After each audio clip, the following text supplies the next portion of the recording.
A listener warning. Please be advised that this episode contains content that may be disturbing to some listeners, including descriptions of violence. Listener discretion is advised.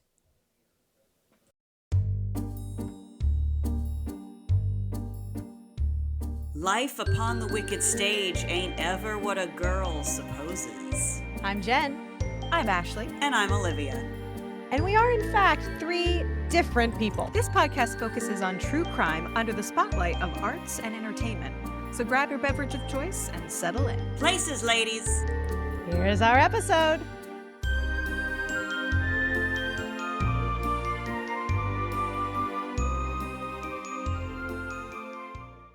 Here we are.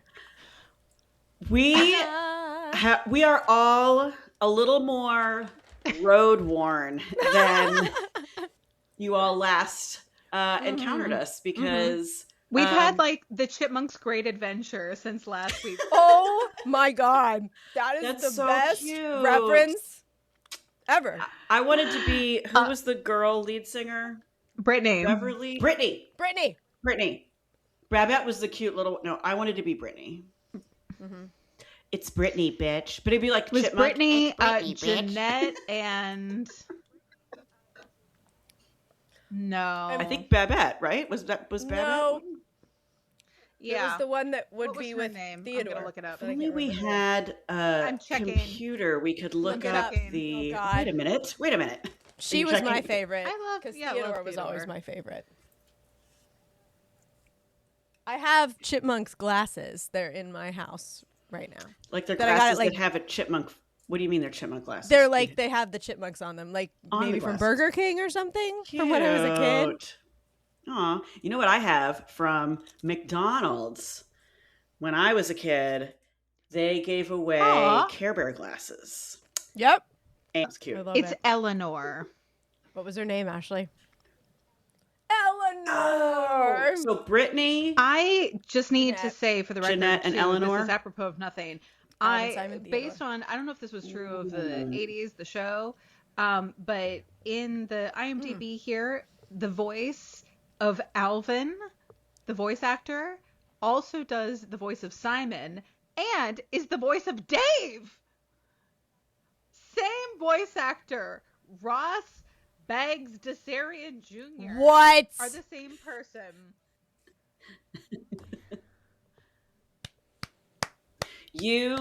Also, but wait, you it gets deceptive, it gets even weirder. The You voice brilliant of voice actor. Theodore, Highly but talented also man, the though, voice yeah. of all three Chipettes, Brittany, Jeanette, and God. Eleanor, is Janice Carmen. Oh my- One lady. So one lady and one man The are girls. the voice of all the Chipmunks and the Chipettes plus Dave.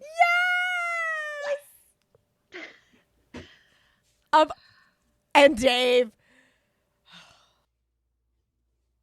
true. love it. I've learned so much Yep. in just like these 5 minutes. I'm questioning everything. Well, you're welcome. See, we're Speaking educational and entertaining.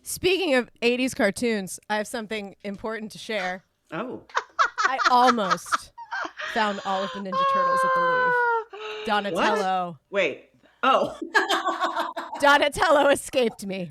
Very good. That's it. why I just were there thought you should know. turtles at the? Got it. Got it. She got it. Leonardo, got him.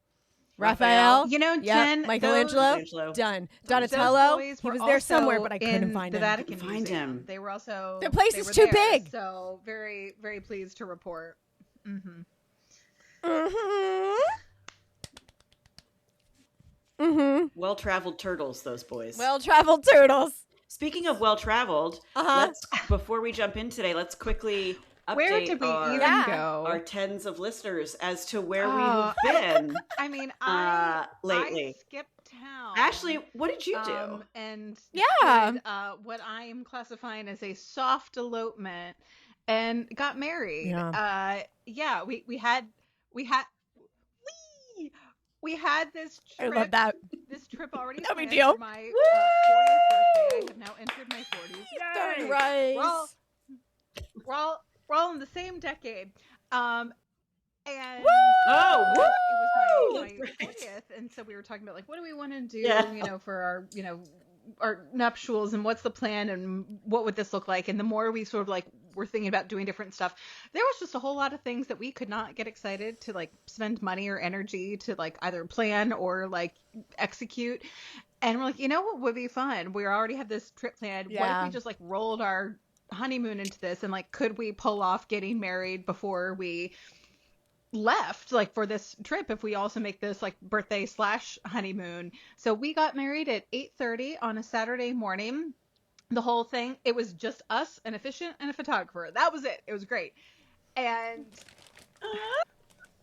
we sure were to triangulate ourselves. Yep. And it looked like you were at the Craft Azalea Gardens. It was very interesting because It was beautiful. It was like 45 minutes, and then we went home to where we already had packed bags, and we changed our outfit, and we went to the airport, and we were on a plane by noon. So it was great. It was perfect. So I spent 2 weeks. I love it. Basically running around Italy. I am become a cheese. This is now my whole. This is going to be my whole personality for the next 6 months. I'm going to be in. Oh yeah, girl, same. 1,000 photos, and it was great. And then Jen, yes, did we overlap like crossing the Atlantic? Like we literally like went like this. I think. My God, we did. I think that we did. Oh my God. We might have been on the continent at the same time. I'm not sure, but yeah.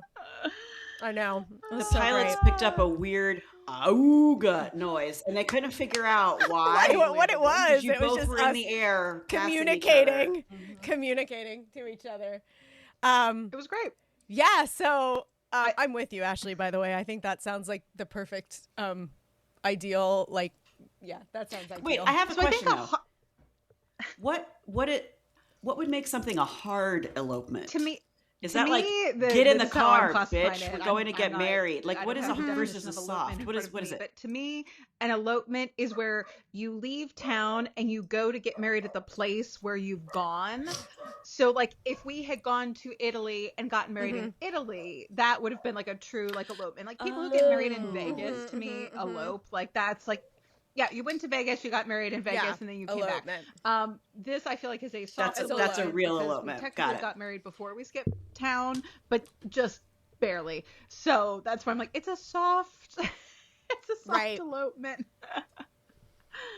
Right. I completely soft believe elopement. that. But you can get married in Italy. You can get married on a gondola. Like that could have been cool. A lot of paperwork. It's a lot of paperwork. But again, so much. I was going to say because you're not legally married here, right? If you do that, how do you execute that, and where do you do it? And then, do you want to wear a particular outfit? Well, then you got to pack that situation and carry that around with you. So I was like, you know what? Let's just.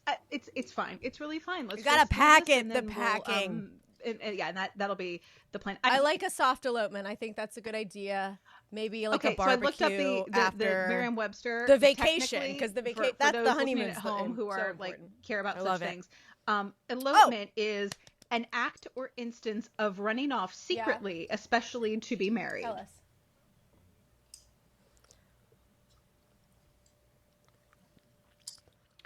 It doesn't even have to be married. No, just I actually haven't voluntarily Jen, you went to Europe there, also so they had to cool, stop the elopement. But also very cool Yeah. reasons. Wow. Tell us about your adventure, and where did you go? I was love in it. Italy. Where were you? Oh, I did. Yes.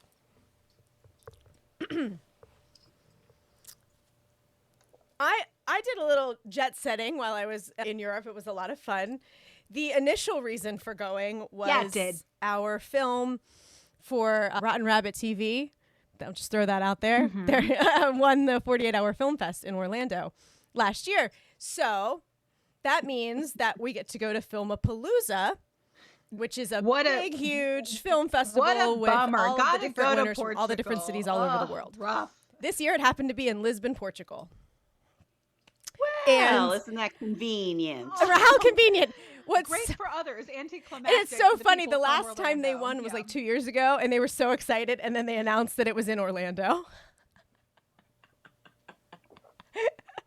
Yeah, exactly.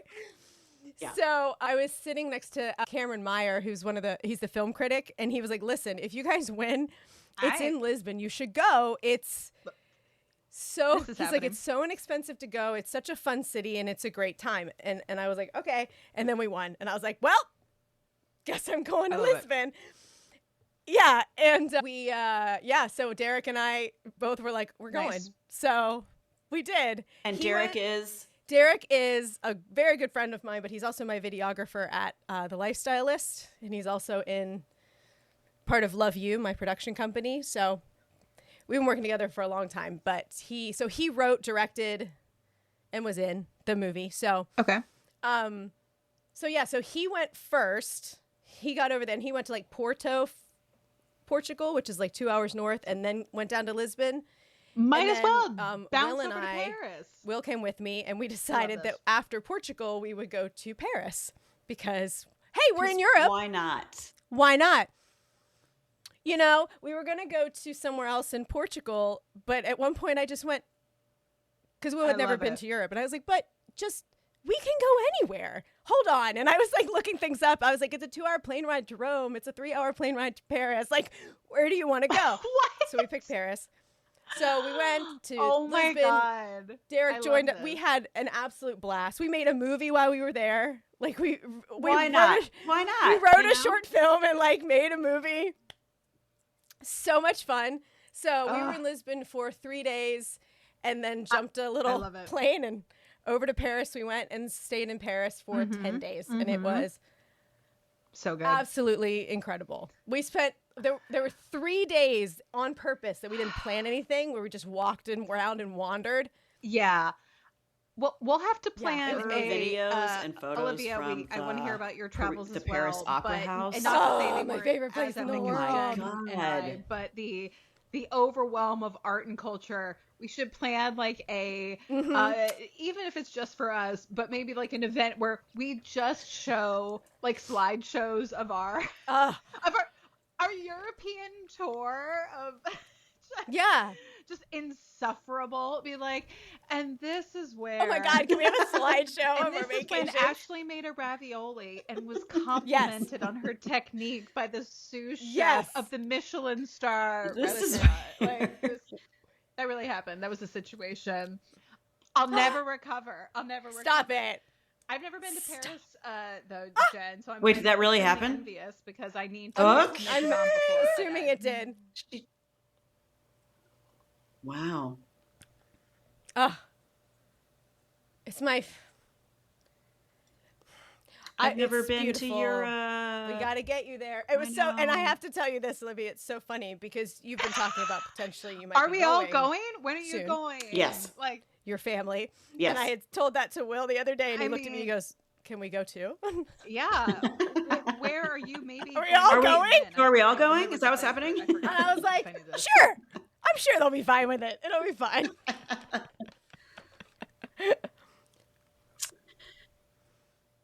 Yes. So this has been talked about for several years, but John wants to take me, my sister, my mom to Paris because he loves it. And we've never been, of course. And so he's like, you have to see Paris and I have to be there to see it with you. You must.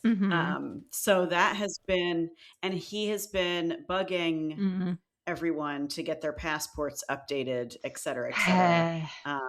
Because this is why I'm not last name my does name not yet match because I just got my fix passport that. renewed, and I was like, and I have to do it for voting too. Listen, so I can basically be your tour guide. Sorry, yeah, yeah, it's great. I now have another last name potentially. Just Damico was such a great name. I had to have it, and so now it is a great name. Doesn't apply anymore. So.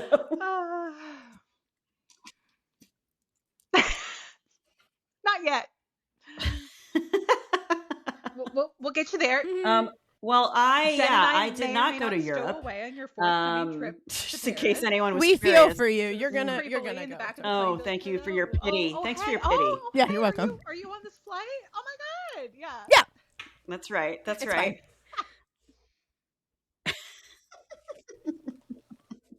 What a coincidence! Are you on this flight? Rock and I last weekend went to Phoenix, Arizona, to see an Alice Cooper concert and spend some time with. That's right, friend of the pod.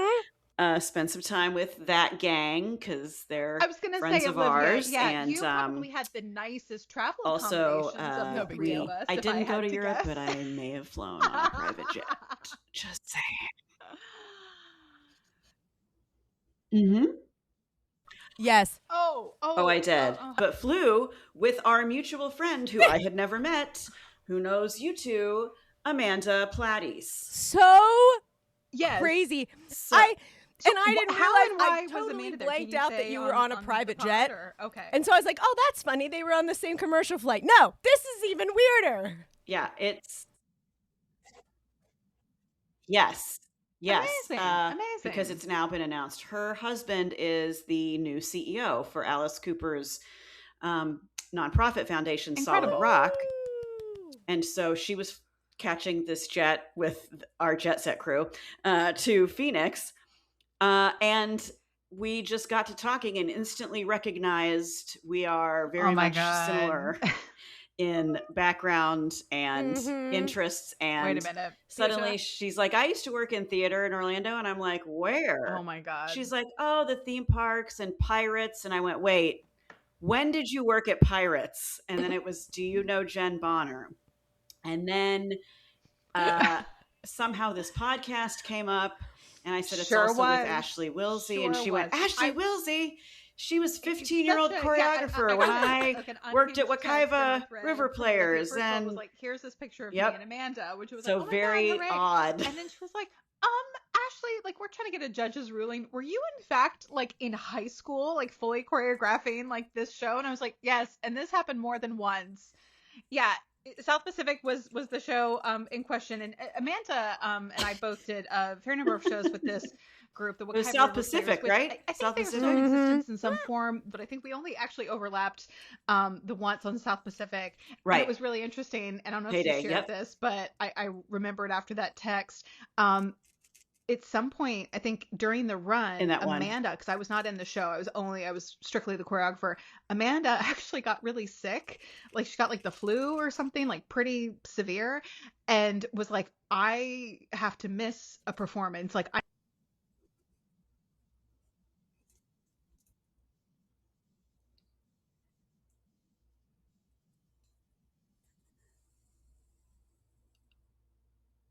Oh, I lost Ashley. Did you lose Ashley, we lost you. Can you hear again. me now?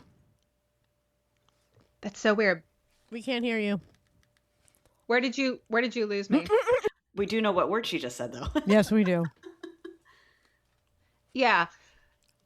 Yep. Yes. Yeah. So the show must not go Jen on. will edit this out. Like a Thank you. couple lines or something. They were like, we need someone to like say the word. And We lost you. That she got Amanda got very sick and said, I can't do the show with the flu. So it was sort of like I think I would say there were 6, and it was like, we need all 6 of you because reasons. So I, in a like, it might have, I don't know if it was at call time or it was not a lot of notice. They were like, Ashley, like, you need to do this. And I think I happened to be there, and I fully put on Amanda's costume and like went on and like did her track.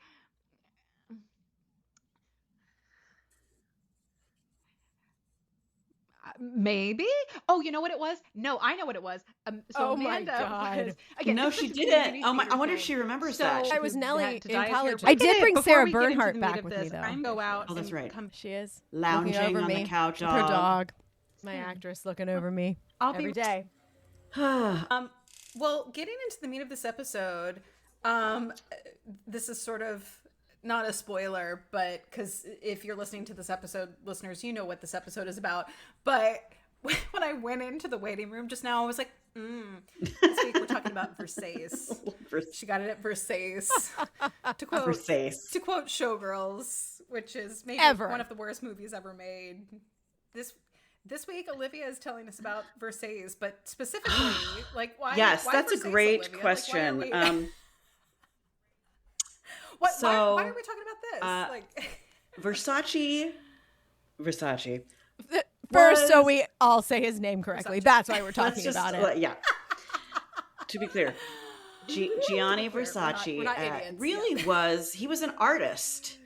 What he did was incredibly artistic and groundbreaking. I even learned a bit more about it while I was researching this. And the three of us, when we have been like kind of talking about what episodes coming up in this season and everything, this story was kind of on the list. And I'm a little obsessed with the docudrama that was done, American Crime Story, The Murder of Gianni Versace. Not entirely apart from the fact that it's starring Darren Criss. I'm not going to say that has nothing to do with the fact as to why I'm a little bit obsessed with. Because Darren Criss, Tony Award winner, and also the creator of my current favorite Christmas album, A Very Christmas. Oh my God! A Very Darren Christmas is the name of his Christmas album. A national treasure indeed. And so I was just very interested in that story, and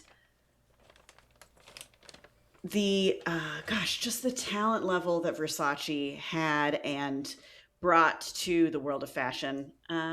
I consider him an artist, and he died very tragically at the hands of a serial killer, which is also very crazy. That not often do you hear of serial killers killing famous people, with the exception of, which we have talked about, Sharon Tate. But that's why I think also why that is so fascinating. Yeah. Mm-hmm. Unusual. Yeah, you're right. Usually when it's we've had a lot of cases in which someone was, murdered or mysteriously died. But usually it does end up being someone like in their circle, like their husband or an ex-lover or someone like, that they knew, like someone, jealous or, what have you. But a true, like, stranger danger murder is actually really unusual for anybody. And there was a lot of speculation, which we will talk about, though, about did they actually know each other? Oh, okay. Part of the reason that it's not a documentary, the docudrama, part of the reason those from the Versace family and his circle of people have spoken out against that miniseries is because it insinuates that they did know each other. Oh, but I will share my thoughts on that. I think it depends on the way you watch the series. Okay. So, yeah, I agree because and Olivia, I'm sure you're going to get into it, but my memory right now, before starting this, and I haven't watched. Yeah, I haven't seen it since it aired either. I haven't seen it since it aired, but in my memory, at least, it seemed like the depiction was like maybe that they had like met, like as far as like, hey, I've met you / like been loosely introduced to you, but not like you were like friends, like so like you met in that like I met Justin Timberlake that one time on a plane once. That one time, but I don't know Justin Timberlake. He's not in your phone? Friends. He's he not should phone. He texts me all the time. Actually, I just had to silence my phone. He's blowing it up. I'm like, JT, dude, I have my podcast. Dude, I can't talk to you right now. Friend of the pod, JT. This is going to ruin the tour. What tour? The world tour. The world tour. Okay. Yeah. Great. I'm so excited. Take us away. Start us off. Of Gianni Versace, I'm going to focus more also on his life than the docu-series did. But so Gianni Versace, he was born, which this is crazy to me, I think, because you think of people as, because he died young. He died quite young, actually. And so 1946 is when he was born. He was 50 years old. Years old. So yes, very young. Oh, wow. Which is weird because if he was still alive, he would be 4 years younger than my mom. So he'd be 80. So crazy. I know. I'm like, oh my God. But yeah, God. Yeah. He'd very much be alive and well today. He was born in Italy, obviously. And this is interesting how he kind of was somewhat of a prodigy, but also was, he did have some very innate like talent that was just kind of who he was. Right. But he was also exposed to fashion, clothing at a young age, which is Sure. interesting. So he had a older brother, Santo, younger sister, Donatella, who everyone We know knows. her. Mm-hmm. Yep. And they later on, they were a very close-knit family at the time, but later on they ended up kind of running this empire together. So, but yep. So born in Reggio Calabria. I don't know. You guys have been to Europe. I don't know if I said that right. It's thank you. You Reggio just gotta, like, Calabria. I was gonna say, move your hand a lot. Reggio Calabria. You know? Calabria. But you like it, the Parmesan cheese. Exactly. Sorry, it's should Nailed probably be a it. little more reverent as we're talking about. Very Deeply offensive. It's the first time we've ever been offensive on this show, too. It's amazing. We made it this long. Listen, it's a comedy podcast. People that's know right. what they're in for. Doing bad Italian accent. help me God. My last name's DeMarco. Okay, I can do a bad Italian Exactly. accent. If I want to. Yeah. So they were a very tight knit family growing up as well. His father was a salesman, Antonio Versace. His mother was a professional dressmaker and ran a tailoring shop. So he would spend hours in her shop, and he was, like I said, exposed to and surrounded by fabrics, patterns, sewing techniques. So he learned all this at a young age. And he also was around actual seamstresses too. So it wasn't like he was just sitting there in a, I can go to Joanne Fabrics and enjoy the gemstones and the view fabric. And and R.I.P. Rest in Yes. peace. May it rest in Just peace. like, oh, God. Just like Versace. But so he was actually exposed to the techniques, and he was given a apprenticeship. So he actually kind of cut his teeth on the cloth, if you will. An apprenticeship with his mom, like at that shop. Yes. Okay. According to my research, let it be known, the internet can go in lots of directions, but Sure can. yes. Learning, at least in some Yes, fashion, that's right. The family business, And if you will. even in his early teens, he enjoyed sketching clothing designs, and he was assisting fittings at that time. So, Okay. yep. Wow. He studied Latin and classical Greek, which is interesting. This comes up in his designs in a bit. Huh. He did not complete the program, but all those stories and the mythology and the imagery really impacted him, and it is reflected in his design work later on when he becomes the clothing designer. So in addition to that, he also really enjoyed studying modern art and architecture, and he was a big fan of Andy Warhol. So think about bright colors. Like Ashley, you mentioned you're wearing like a bold pattern shirt today in honor. He really liked that bright pop kind of, in your face type of Sure did. design work. Yep. So in 1972, he was 26 years old.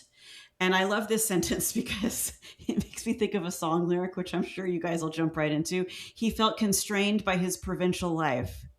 He felt constrained by his provincial life. Poor provincial life. So he left and went to Milan.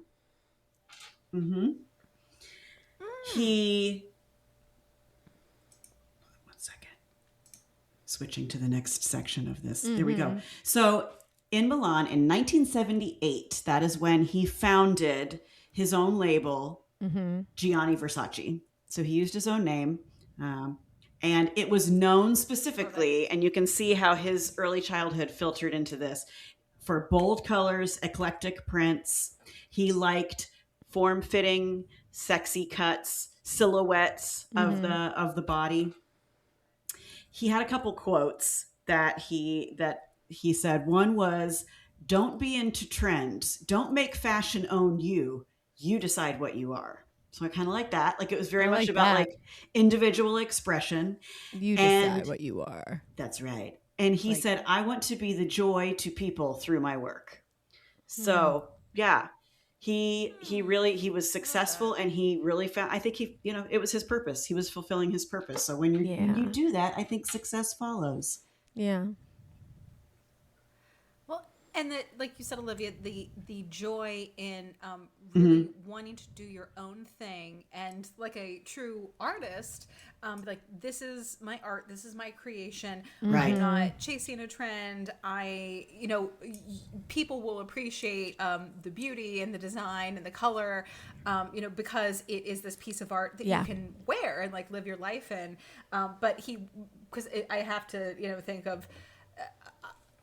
Just when you think of Versace's clothes, like, I think a very specific image comes to mind, and it sounds like that was really true from the beginning, but maybe in a time where it was like brown was really in, and everyone was like, we're gonna wear brown and mustard, or like into like the 90s when it's like, oh, we're gonna do this really like muted palette, and he's over here being like, yep, this is me, I'm unapologetic about it, like, this is what brings me joy. And then he became the trendsetter. Resonated with people. I think that's really cool.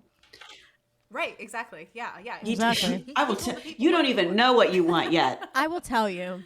Buckle in. You don't even know you like it. Yeah. So something this was something I was not aware of. He really helped like birth the supermodel era. Oh. Yes. So really? Now there may have been other influence as well, but he was the one who he cast the names that we know. Those of us also growing up in the 90s, 80s and 90s know these names. So Naomi Campbell, sure. Linda Evangelista, Cindy Crawford, Christy Turlington. So he took these models who, up until that time, fashion models were really limited to like the catwalk. Okay. And print ads. Yeah. But what he did was he turned his runways into shows. So these had all kinds of performance elements. They were very exciting. And the girls were doing more than just standing and walking with the clothes on. He put this like group of powerful, gorgeous models together. He called them his Versace girls. And there was choreography, there was light effects, there was dramatic staging going on. It was a show.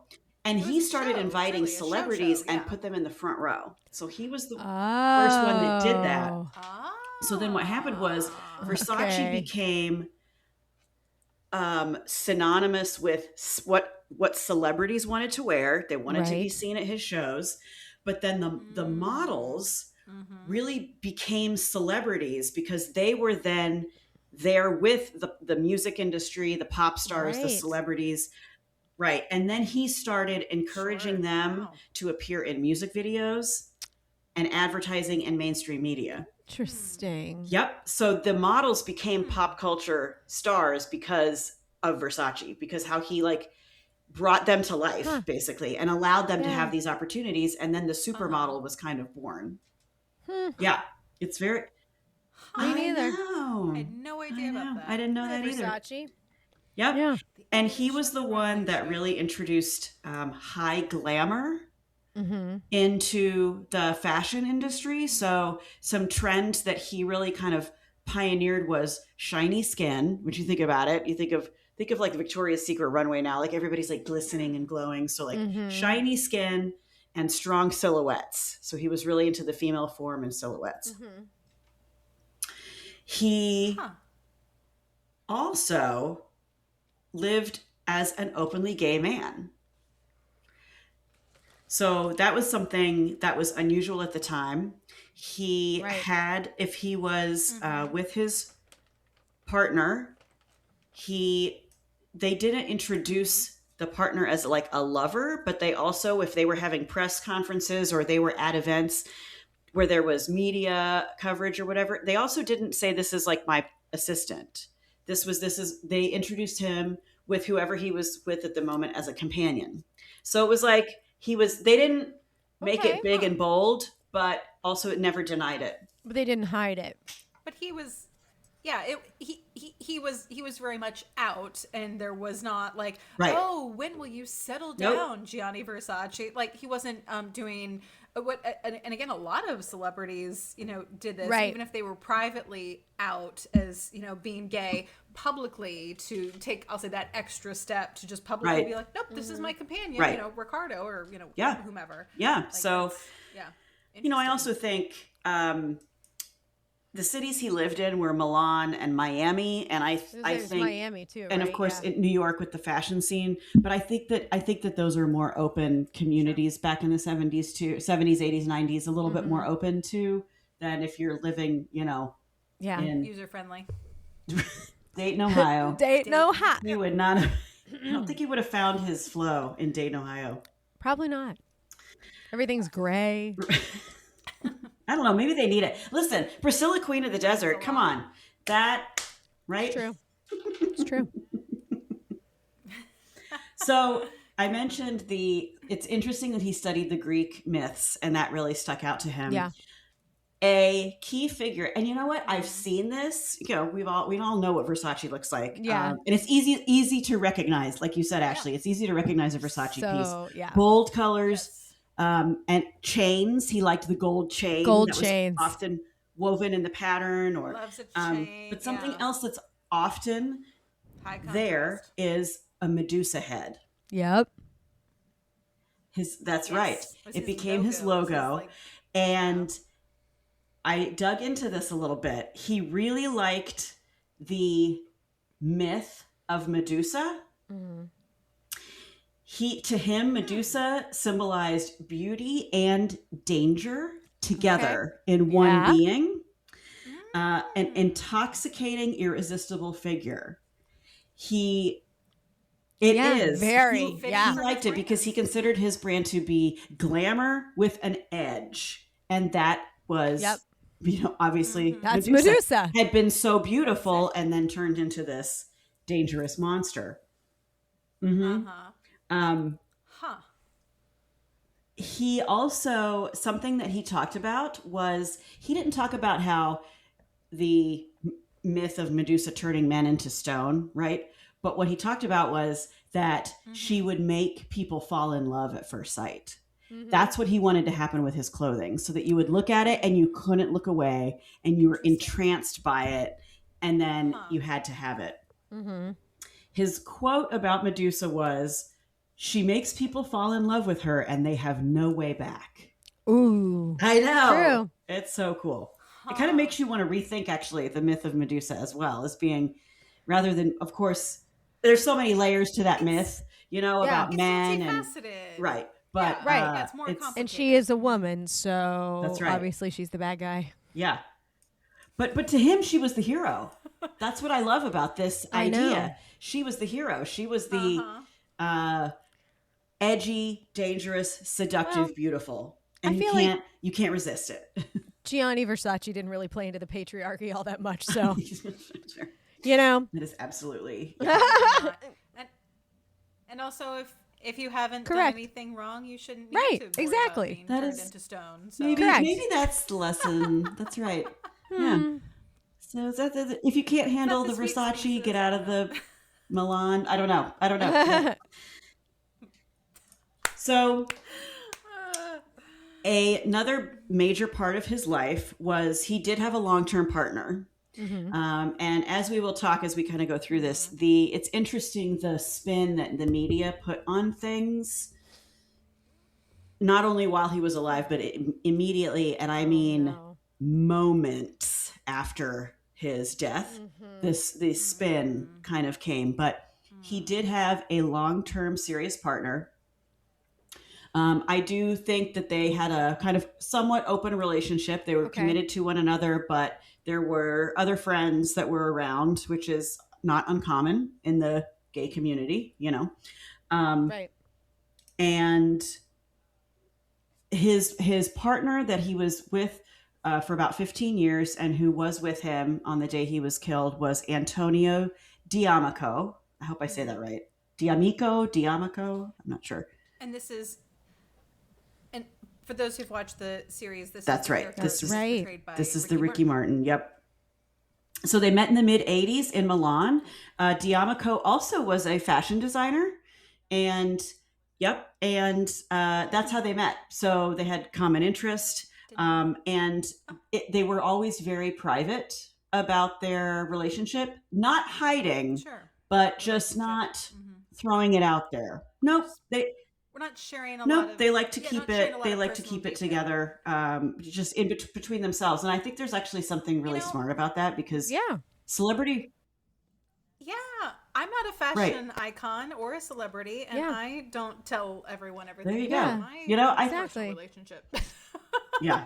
Like on Facebook, where it's like people will be like, "Oh my God, let me tell you about the thing." Like, my, I've seen people post the arguments that they have with their partners on Facebook. I'm like, what are you doing? Yes. To me, that's so insincere. What are you doing? Like well, and also it's not to me, and again, I know people have different feelings about this, but in my opinion, that is also not being respectful of your relationship or of the other person. Because it's like, you know what, like that's between you two, and not to be like, you're airing dirty laundry, but also it is not being respectful of like you in a bad moment or like on a bad day are sort of sharing, we'll say like, salacious or just like obnoxious detail about the other person. It's like, we are all way more than what we've like done or said like in a dumb moment. But like, and for those of us like, I don't think, this should be, whether you're just like a person or a public figure, but it's like, no one else knows what to do with that either, because then like we see you somewhere and it's like, oh, it happened between you. Know about this thing that happened with you and your person last week. And like, I'm and it could change the perception of, if I like, actually Rock and I early on had a conversation. It just kind of organically happened about, when we have, I think it's because of past experiences with previous partners, I'll say, but I think that we had a conversation where if we had an argument, we talked about how we're not going to go talk shit about each other to our friends. Right. Because it'll change the perception of how, and it's like you said, Ashley, it's a momentary thing, or maybe you're going through a rough time. But if you go and talk shit about somebody to your friends for whether it's 5 minutes or 5 weeks, or then when they see that person, they're going to be like, ew, why are you with him? Yeah. And it's certainly not to say on the flip side that like, if something and you need help, serious really is happening, that you can't talk to your friends. Right. But this is, I think we're more in the category of like dumb shit or petty things like, like Rich, like, calling his friend and be like, oh my God, Ashley left dishes in the sink again. I can't even, like something where it's like, why are you like airing this grievance? Yep. Like, this is not like, and now like your friend has to hear about this, or like you put the reel and you put it on Instagram. Like, and it gives energy to it fans the flames. It gives energy to crap that you don't need, Yeah. And that really in the grand scheme of things, like, it really doesn't matter. Now, I did have the realization recently for obvious reasons, but I post so little about my relationship on social media. Like, if you're paying attention at all, you absolutely know what is going on. But as far as like what I am writing, like the words that get typed, and I've never updated a relationship status ever. I've always just said nothing, especially on Facebook. So much so that now, as a married lady, I've been married for a month, Facebook is still sending me ads for Facebook dating. That's how much the algorithm. Girl, it's time to update your status. You got to update your status and say Ashley Wilsey married. That's funny. No, I'm getting like on principle. I'm doubling down. I'm like, I'm not posting anything. Like there's photos obviously, and it's like, this is Rich. Like here he is, but it's like keep it mysterious. He's still in the back of my profile pic, so that's true. That's right. I'm gonna. I love it, Jen. Keep it. That's true. But if Facebook was paying attention the way that it is, you put a picture of yourself as a bride. Like, it needs to know. It doesn't recognize photos. It has to be stuff either you're searching for or stuff like that you are like typing or real talk, things like stuff you've said out loud. Let's be real, because Jen and I were talking about the Paris Opera House, and she was showing me photos. And guess what, Jen? I almost took a screenshot yesterday on my Facebook feed. Stop it. A video reel from someone I don't follow, one of those viral ones popped up of a ballerina rehearsing in the Paris Opera House rehearsal room. And we were specifically talking about ballet. Because I said, was Étoile filmed in... Yeah. Anyway, I digress. Wow.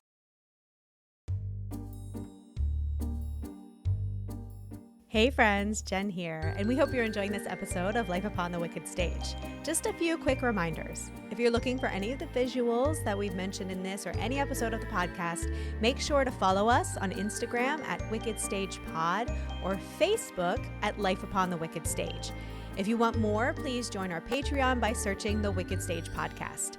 There you'll find ad-free episodes, videos of our recordings, mini-sodes, behind-the-scenes content, giveaways, and so much more. And the most important side note, if you like the show, please give us a nice rating wherever you listen. It sounds silly, but it's still the best way to get the word out and support us in this crazy podcast world. Well, the lights are blinking, intermission's over, so grab those snacks and another drink and enjoy the rest of the show.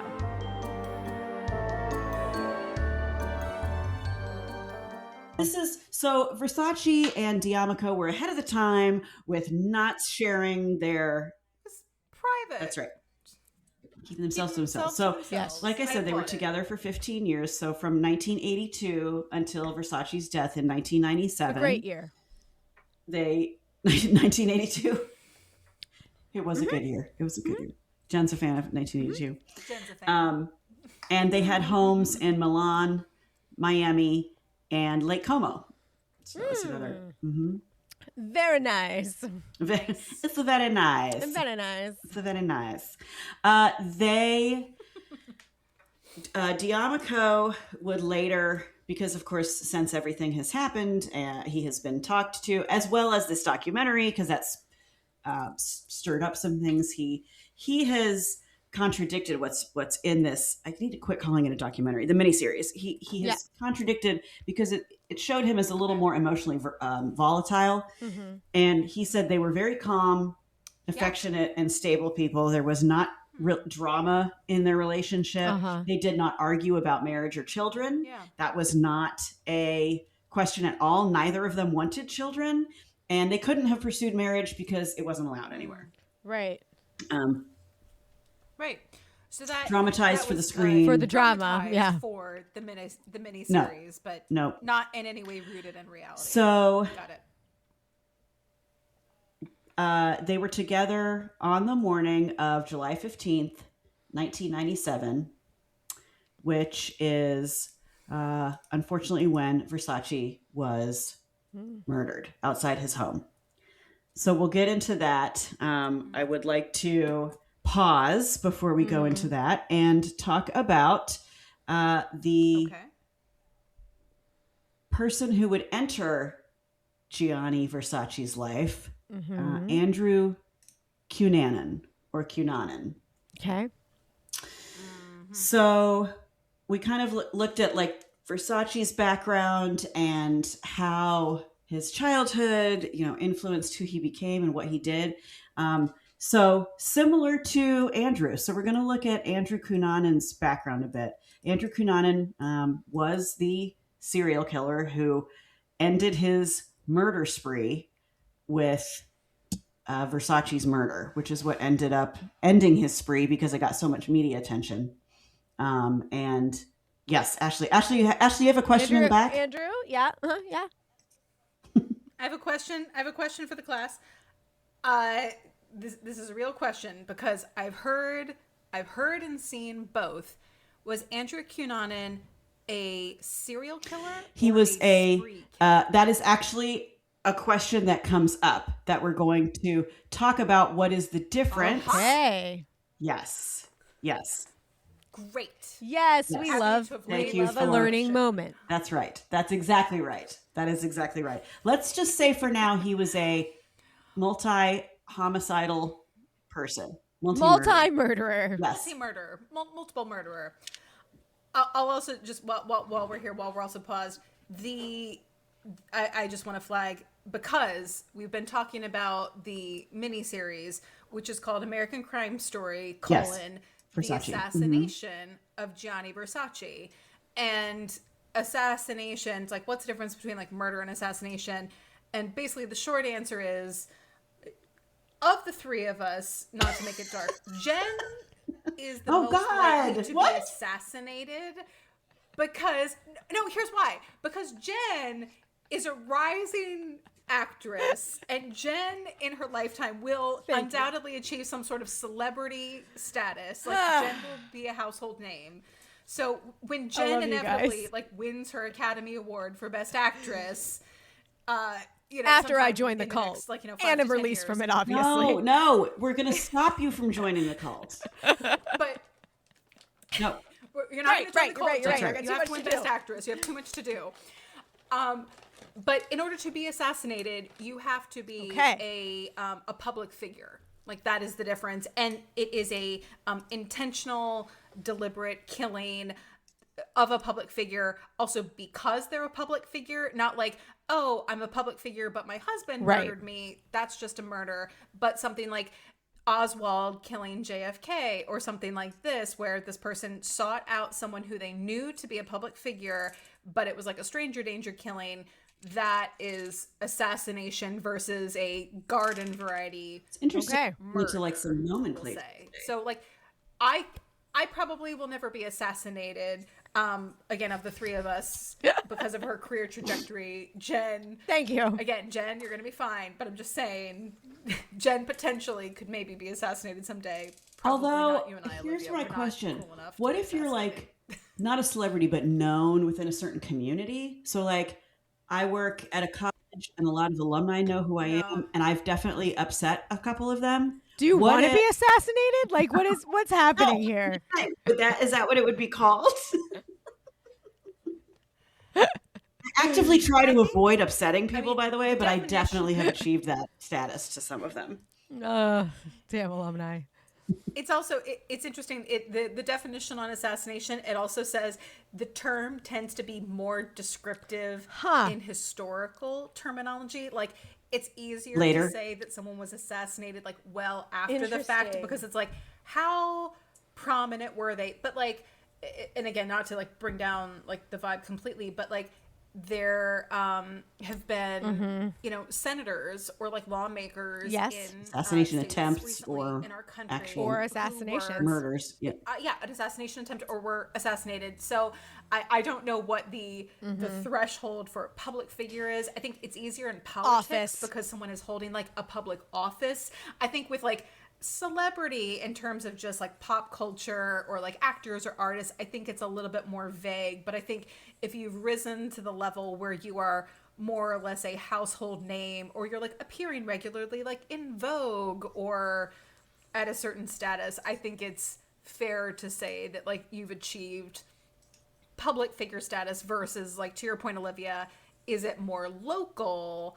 Like, does that constitute public figure, or is it too grassroots? Like, does it need to be like in the national scene you are, seen as like whatever? To what level do you need to rise, even in like a particular industry or circle, to be considered assassinated? Because like, it's the again, a contemporary example. Luigi. He killed a CEO of United Healthcare. That person, though a high-ranking, person in their industry, was not a public figure. No one could have told you, who's the CEO of this? It's like, we don't know. He's more or less a private citizen. So that is considered, even now. Have they not said? I thought they referred to it as an assassination, though. I've never heard it. It may mean like someone has used the word in his zeitgeist, but categorically, that's not an assassination, because that guy, he's a private citizen. He's not an elected official. Right. No one could have told you his name before he was in the news, really outside, like maybe the healthcare or like medical industry. But like, I didn't know who that was, and I couldn't tell you who's the new CEO question today. A trained assassin, though, you refer to someone as an assassin, even if they're not out to kill a public figure. Mm-hmm. So how does that happen? Sure. Olivia, why you gotta I'm just saying. It sounds cooler than killer? No, but like, if someone's a trained assassin, it means that they will go out and shoot someone down, regardless of who that person is.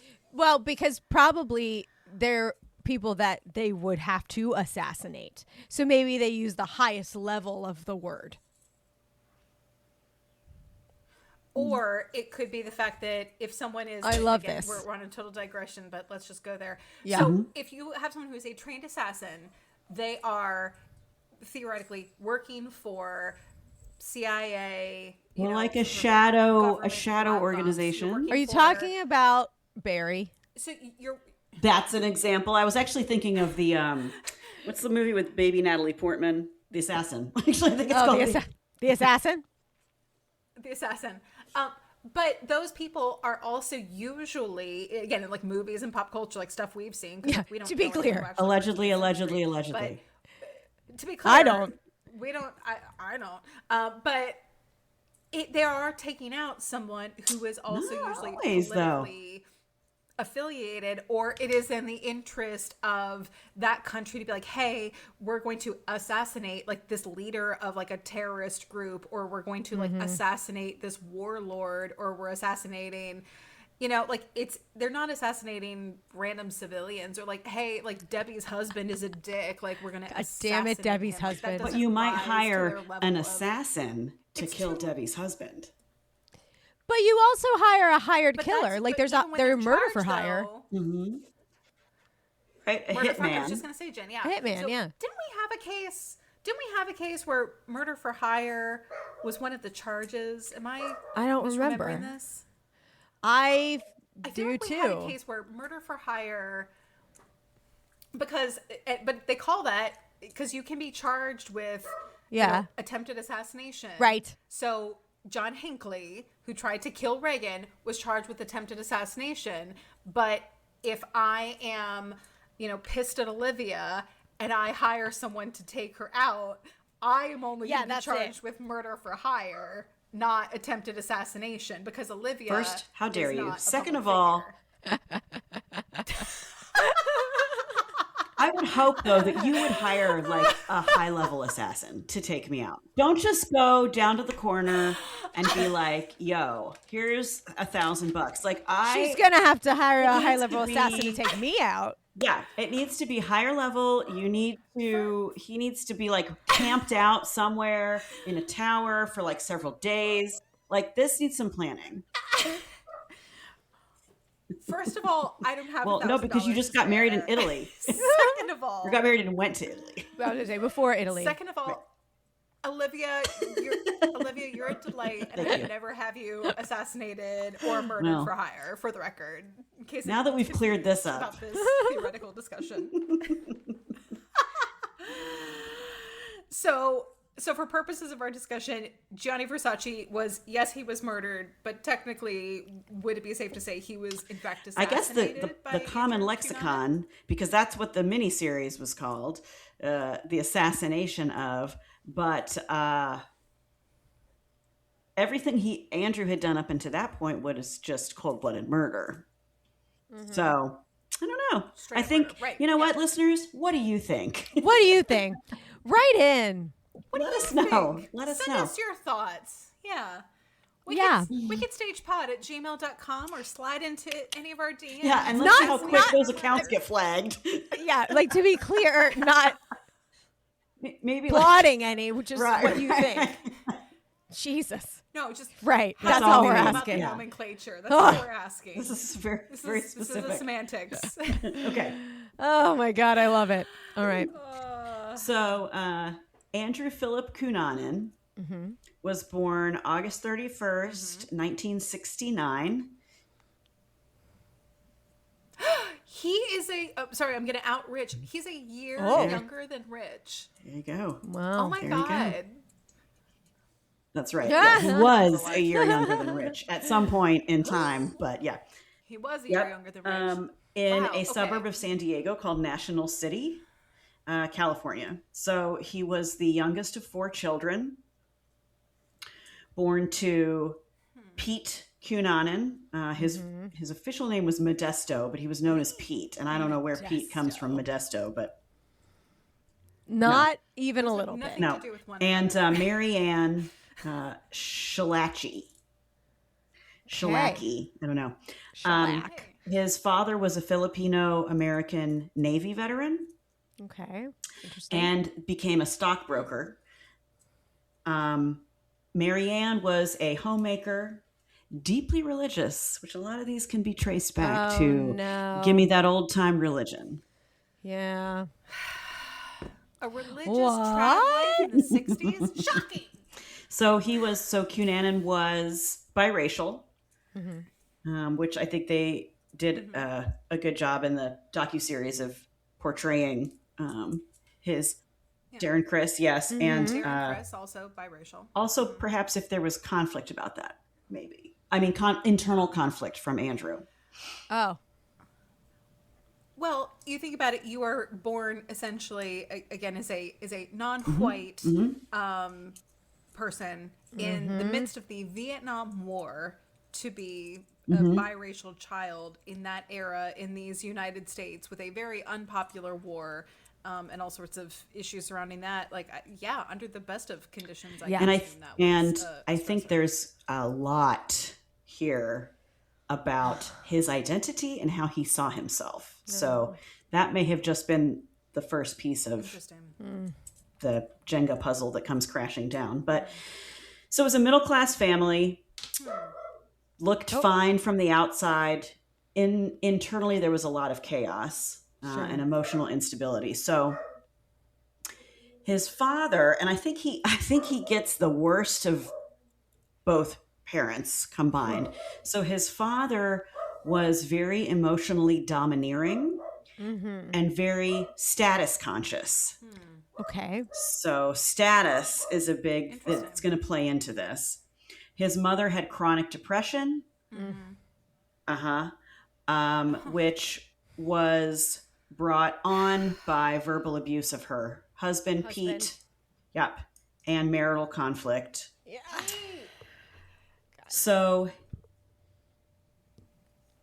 very religious. Stay-at-home, religious trad wife, and it's like, don't seek help for your Just depression. pray it away. Pray it away. Just pray about it. And I'm sure nothing.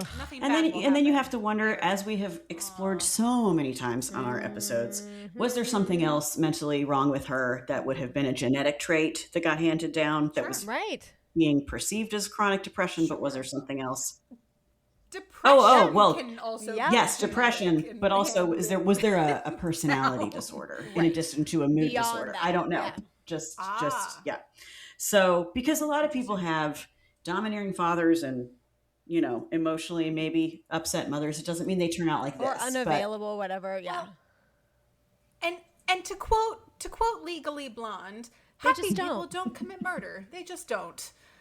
So bare minimum, there was some level of, mental illness / personality disorder to engage in not one, not two, but multiple murders in a very short window, I would venture. Again, it sounds like, not to give it away, but I don't think Andrew Cunanan maybe had the opportunity to be professionally diagnosed, but from an armchair standpoint, I think it's safe to say that no. all was well from an early as age. A young boy, he was exceptionally intelligent.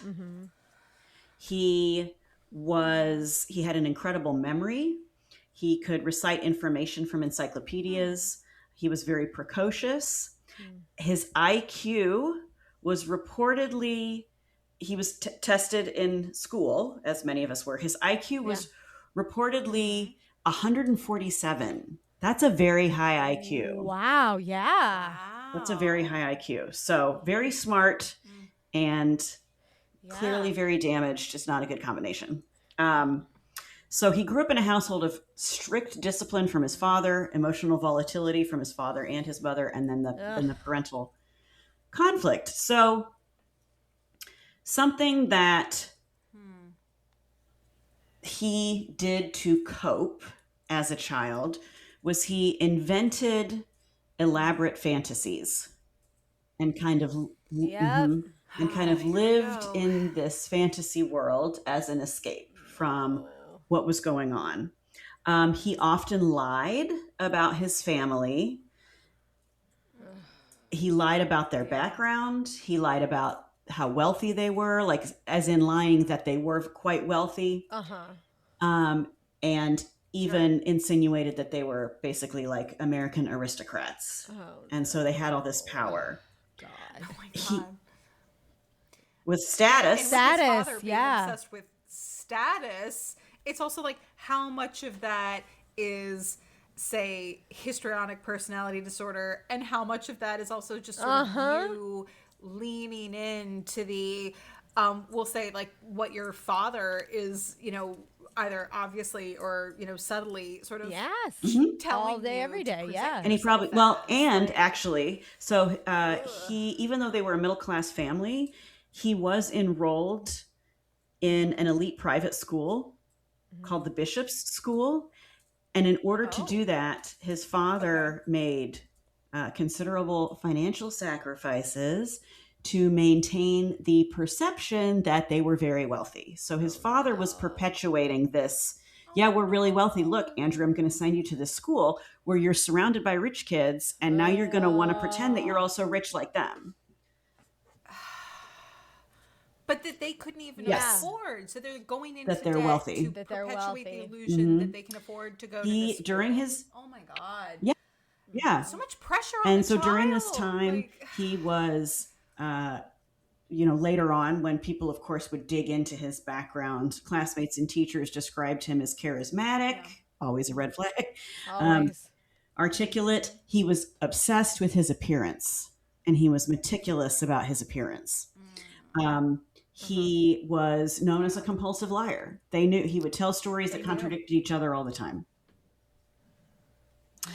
A weird fact was he was voted in high school most likely to not be forgotten, which ended up coming very, very true. Oh no! Oh no! Yep. I mean, not.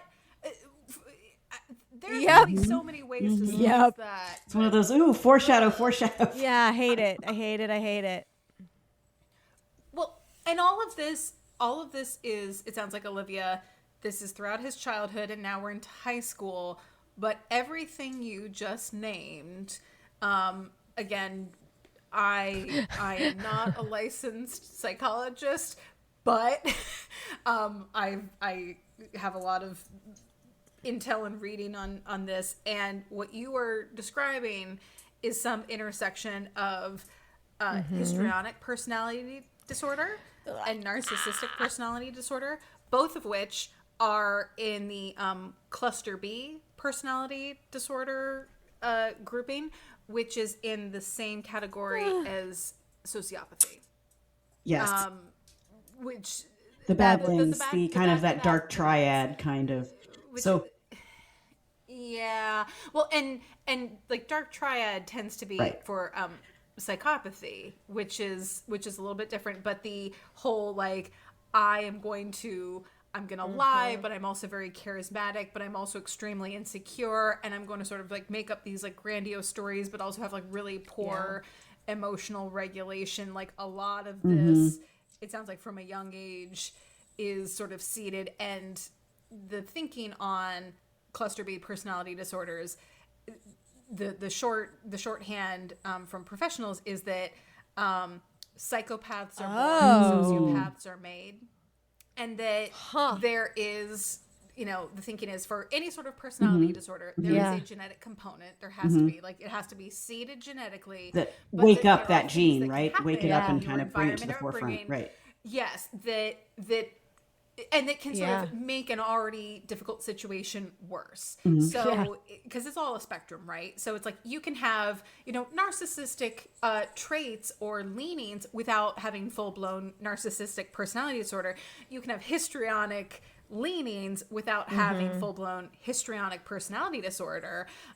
So I wonder if, like, between the mom and the depression and the dad and the status and, like, the financial, like, if all of this, to your point, Olivia, is feeding into something that was also sort of happening genetically. I think so. And we have a whole criminal pathology map. We're gonna kind of run through to see, like, what of these lists that you're talking about, what did he tick on these lists? So, okay, love that. All right. Love a good list of psychological disorders. So He identified as gay in high school. Now think about this. He had a very strict religious mother. She was not okay with it. Right. So on top of everything else going on, she was not, I think they had a lot of tension between the two of them about his sexuality. Yeah. Yeah. Not, like, yeah. To be gay in the 80s. Like, well, this would have been it's like, 70s, early 80s, but he was born in 69. So, but yes, absolutely. Okay. Yeah. Mm-hmm. Yeah. While he was in high school, it was reported that he started forming secret relationships with older, wealthy men. Oh. Yes. In high school? And would receive expensive gifts from them. So it's almost a little bit like he put himself in the sex trade. Wow. He self-selected into it, I think, to feed his need for high status. Can I make a side note real quick? Yeah. Yeah. I remember being in high school. Not me, right away to say that. But I remember being in high school and somebody that I knew from the private school, so where the rich people went, did the exact same thing. Interesting. And he was like, yeah, I'm making money.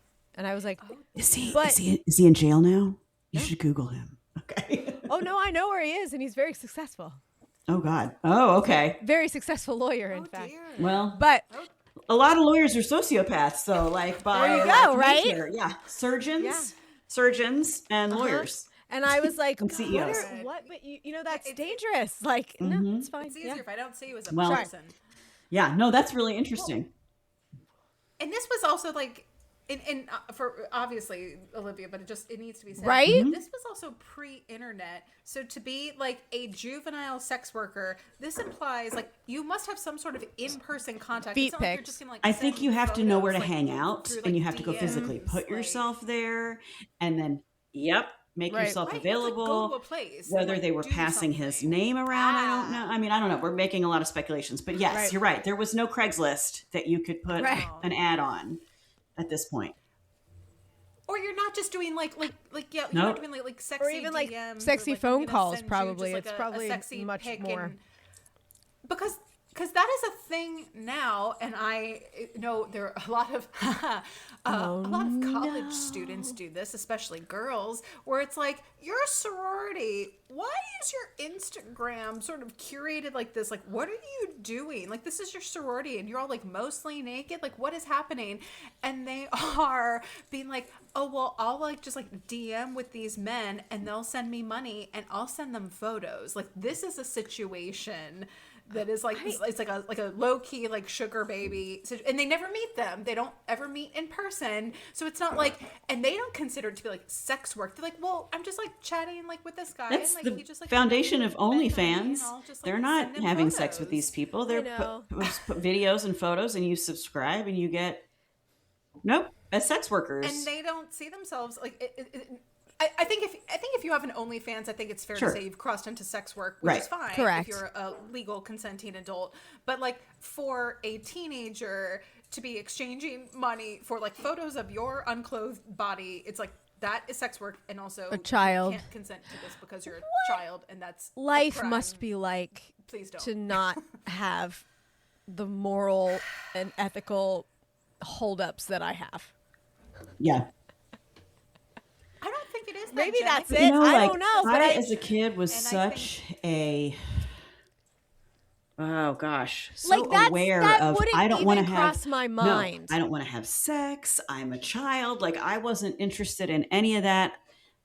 Yeah. You're being a real But kid, like, if that Olivia. had happened, and all of us as women, unfortunately, even when we were children, had things happen to us that either made us uncomfortable. We were shown a photo. Right. Somebody said something. People making That's exactly comments right. about your Yes. 13-year-old So body. we've all been exposed to it as children, as females, and Yeah. many males. I'm just saying, like, probably I would say almost without exception, probably every woman has at some point before the age of 16 had a moment of, and Yeah, for sure. So I agree with you, Jen. Like, it's just, but It just blows my mind. But Well, but I think it's also it's twofold. I think some of it can be a Sure. Fontaine style desperation of I don't have other options for money. It's this. But I think there's also, and we've talked about this in other episodes, mostly with women, but I think it can be true of men too, that someone, even if it's for nefarious purposes, but someone wants you and tells grooming. you tells you you're beautiful, tells you you're but it's like oh, you care about me, or like you're the first person who ever told me I was attractive, and you are giving me the attention and affection that a parent or like a healthy relationship, like they didn't get it from a healthy place. So, and this is the first, I'll say, outlet for this sort of positive, we're putting positive in air quotes, but like this like attention, and that can be really it's insidious on the part of the adult who's doing it to the child, but like for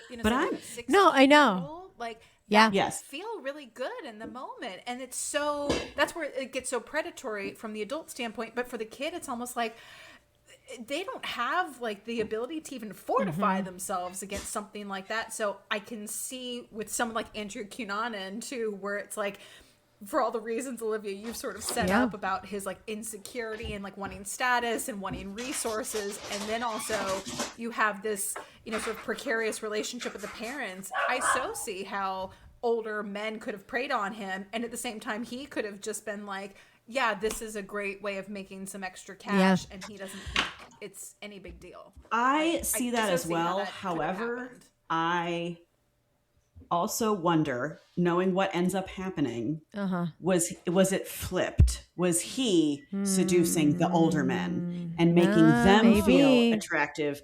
That, hey, I'm this hot young guy and I know I'm good looking, because he was obsessed with his own looks. With his looks, he has that narcissistic, I'm going to make you feel young and alive, and I just need to borrow your car. And gosh, I wish I had a nice watch, because that's and what there's happens. Another whole thing that I don't understand either. Same thing though. Like it's Jen, that's why we have to keep you away from cults. You're just so wide-eyed, bushy-tailed. Listen, Olivia and I had this conversation the other night, and I said to her, I mean, we're lucky that all I've ever had are just bad relationships, because I said to her, I said I didn't understand that somebody actually would want to be around me. I know. Sad, right? Yeah. But it's true. Jen, thank you. You are a delight and a treasure, and you light up a room, and everyone wants to be around you. Thanks. I would say almost without exception. I don't know anyone who's like, Jen Bonner, what a bitch. Like, everyone really likes you, Jen. Thank you. I'm here to tell you. What a bitch. Can we get merch that says that? Jen Bonner, what a bitch. Jen Bonner, what a bitch. I'm writing it down. So I'm writing it down. Back to Andrew. Whatever the dynamic that was at play, this behavior that carries him forward into his life, began in high school. Interesting. At age 19 in 1988, his father was about to be prosecuted for embezzlement. Oh, so as shit. I said, he was retired Navy, and he had become a stockbroker. He was suspected of embezzlement, and to avoid the prosecution, he abandoned the family and fled to the Philippines, taking all the family's money and assets. Wow. Yeah, I did. It left from bad to worse. Andrew and his mother basically socially destitute. Yeah. At a time when he's already been pretending to be wealthy. He's already got this whole fantasy life that he lives. He's doing this whole sex work thing. Sex work of some kind. And now they really have no money. Yikes. Yeah. And it's like the man of the house at 19. Like, no, that was Versace had 2. Oh, right. I think Andrew was an only. I'm sorry. You are correct. So Versace did have the 2 siblings, and what you're remembering is correct. Andrew was the youngest of 4. That's right. He was the youngest. That's so right. When his father left, he was 19. So his other siblings would have been adults and probably out on their own. Out of the house. So at this point, Andrew was still reliant on his parents, and so everything was basically ripped out from underneath him. This is when it's noted that his his own internal instability, his fantasy reliance, and his resentment really started escalating. Oh God. Oh yeah. Yeah, nothing, Yeah, nothing right. like some To really just added push you over fire the to edge. just light a Yep. My And God. here's good another log flamethrower thrown on your- the fire. Oh, no. Yes.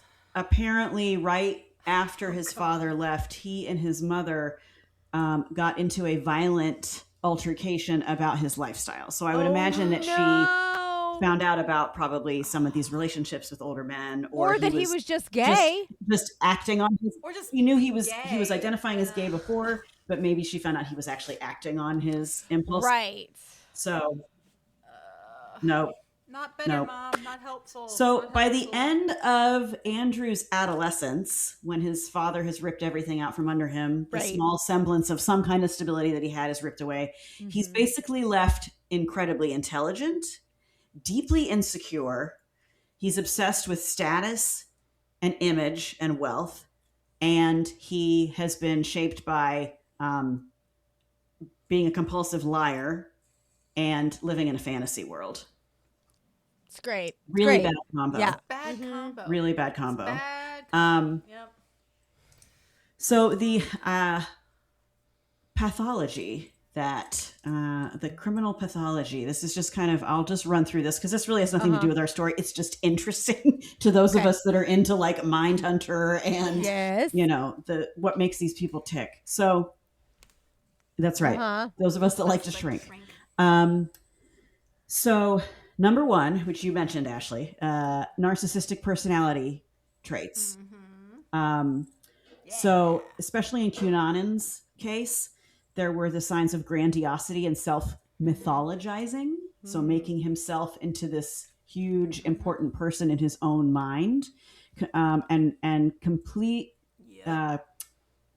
repeatedly, telling stories that were completely based in lies and fantasy about his family's royal lineage, elite connections, and wealth. He was also, and those of us that like were really smart intellectual kids, I'm like, ugh. He was also told all the time by like teachers and probably classmates that he was incredibly intelligent and quote special, which only reinforced yes everyone else. You are more special. That's than right. everyone And so else. The most special, Special boy. that reinforced a sense of exceptionalism in him. Okay, so the second one is antisocial personality disorder. That in him, it didn't show up in his childhood though, which is interesting. So, like to your point, Ashley, are there things there that triggers awaken? So, in his childhood, he did not show antisocial personality disorder, but later in life, in his adolescence, I mean, he didn't live that much longer. To be just frank, Right. he's killed himself when he was newsflash when he was younger. If you don't know that, but the traits did escalate though and became more antisocial as he got older. Number 3, fantasy-driven coping and dissociative escapism. So then you kind of get into a dissociative, some kind of dissociative personality disorder, which is, we've already talked about how that is evident. But a major destabilizing event that happened in his life, which probably brought about a lot of these other things, was the collapse of these fantasies, because his father fled and took all their money, and therefore this fantasy he had created completely collapsed. And he couldn't lie his way out of that. So that was considered a very strong trigger. Number 4, attachment disorder and abandonment trauma. Yep. So because his father went between being like super domineering and controlling and also emotionally cruel, and then he eventually just completely abandoned him. Yep. Yeah. Yeah, he's like the Truly. poster child. Attachment. Severe Yep. attachment disorder. And this, of course, led to these kind of traits that are starting to show up in him and that carry him into his killing spree: loss of identity, increased rage, instability, and a transition. This is interesting. Transition towards exploitive, dependent relationships. So as he started in high school, having these relationships with older, wealthy men, that is a through line through most, not all, but many of his murders, was someone that he had become dependent on and he was exploiting them. And they either got wise to it or were going to cut him off or break up with him, and then he murdered him. So number 5, status strain and relative deprivation theory. So it's interesting because the strain, I had not heard of strain theory. I don't know if you guys have heard of that. This was a new one for me. No, but what it says is that I'm not familiar with that. Yeah. Violence does not arise from poverty alone. So just because the whole, there's like kind of that misnomer of like poor people can be, no, it's not because of that. It's because they believe if violence comes up out of this and poverty is a piece of it, the theory is it's because this person believes that they are entitled to a different lifestyle and it is inaccessible, and so they are resentful towards society. Can't that just be true of people in general who are struggling? Yeah. Like, I wish I wasn't, and I'm resentful. Oh, correct. But when you mix it with all these other things, I think that's where the violence comes out. But he had because he was educated at this really wealthy school, his father pushed him to lie about, and his father even lied about their financial status. And then exactly. Yeah. And then his connection to older wealthy men, this really became a major issue for him. I hate it. Mm-hmm. And the last one is, this is interesting, high IQ risk factor. So highly intelligent without emotional integration. Right. Yep. So highly cognitively intelligent. He had that social charm, which this is allowed him to, which also artists have been accused of this, but move fluidly across social spaces. That is what we do. That is what we do. That's why it says beware all artists. But, beware of us. Yeah. But that he was masking internal volatility the whole time, and he was smart enough to know how to pull it off and how to put on the mask of charm. Yeah. So those are Well, and the charm also, it coincides with both the narcissistic personality disorder. It's interesting that histrionic personality disorder, Olivia, it sounds like did not come up on but list you had there. Fantasy-driven coping and dissociative escapism is what it came up as, not histrionic, which is interesting. Yeah. Yeah. Yeah, no, I'm intrigued by that, and again, we'll never know. We can speculate wildly, but the core difference, I just found a quick note on this. So the core difference between NPD and HPD, narcissism is I need to be admired because I am superior. Right. They believe that in their heart of hearts. They are superior, therefore deserving of admiration. Histrionic personality disorder says I need to be noticed because I feel unseen without attention. So it's like I don't feel seen. I don't feel they're almost coming opposite. To the same point, but from the opposite starting place. But they're sort of arriving at the same central, we'll say, action, but it's from a different place of motivation. So because I am fantastic, therefore I must be seen, versus I don't exist unless I am seen. Right. And therefore I need to be seen. Yeah. Right. And they want that, that attention or that excitement or that emotional engagement. And they are more interested in any level of attention, whether it is positive or negative. Whereas narcissists, they want to aggrandize themselves, which it does sound like he did have. But at the same point, the more, I'll say destructive, emotionally desperate, maybe sort of dramatic shifts sounds more like the histrionic side. And again, there's a fair number of overlap. They're all part of the same cluster of personality disorder, along with antisocial personality disorder, which you touched on, Olivia. But it's interesting to see. And again, this is also, it sounds like an example of where more than one thing is probably true at once here. Like, this isn't just a very clean cut, like, you had one thing and this one thing, it's like, this is a at the very least a complex psychological genetic car crash environmental car crash, Hurricane Cunanan, the family, the household, and so the kind of summary, which is summing up what you're saying, is his childhood does not fit the stereotype of early violent delinquency. He wasn't hurting animals. He wasn't getting in fights at school. Right. It wasn't. Yeah. Nope. None of that stuff. Fire starting, bedwetting. What it aligns, not the dark triad. What it aligns with, is known as a covert, identity-driven risk profile that is recognized in criminology, which lines up with intelligence. Sure. Yeah. They're socially adaptive. They're inwardly unstable. And they are deeply threatened by humiliation or loss of status. Mm-hmm.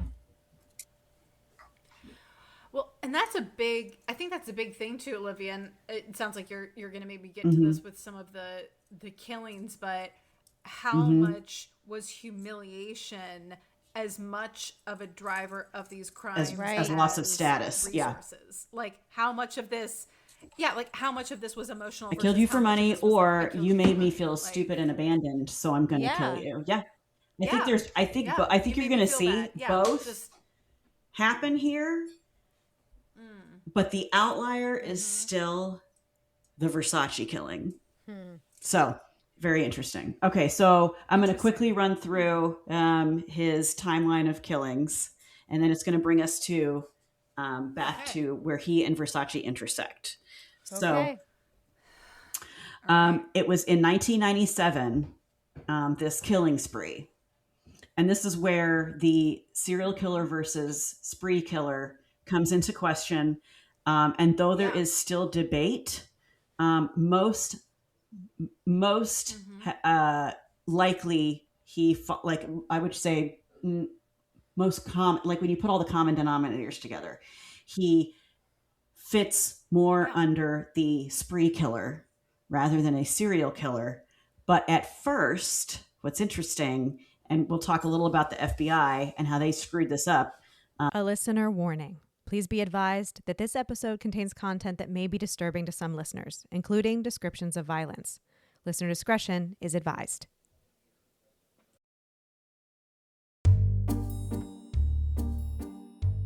Life upon the wicked stage ain't ever what a girl supposes. I'm Jen. I'm Ashley. And I'm Olivia. And we are, in fact, 3 different people. This podcast focuses on true crime under the spotlight of arts and entertainment. So grab your beverage of choice and settle in. Places, ladies. Here's our episode. In the beginning. They weren't incompetent. They just weren't aware of what was really happening. They thought he was a serial killer at the beginning. Sure. Which is part of the reason they didn't catch him before he got to Miami, because they thought it was a serial killer. And scene. Thanks for listening to this week's episode of the Wicked Stage Pod. Follow us on Instagram and check out our Patreon for more exclusive content. These deliciously wicked episodes drop every other Friday, so make sure you subscribe or follow and don't get left waiting in the wings.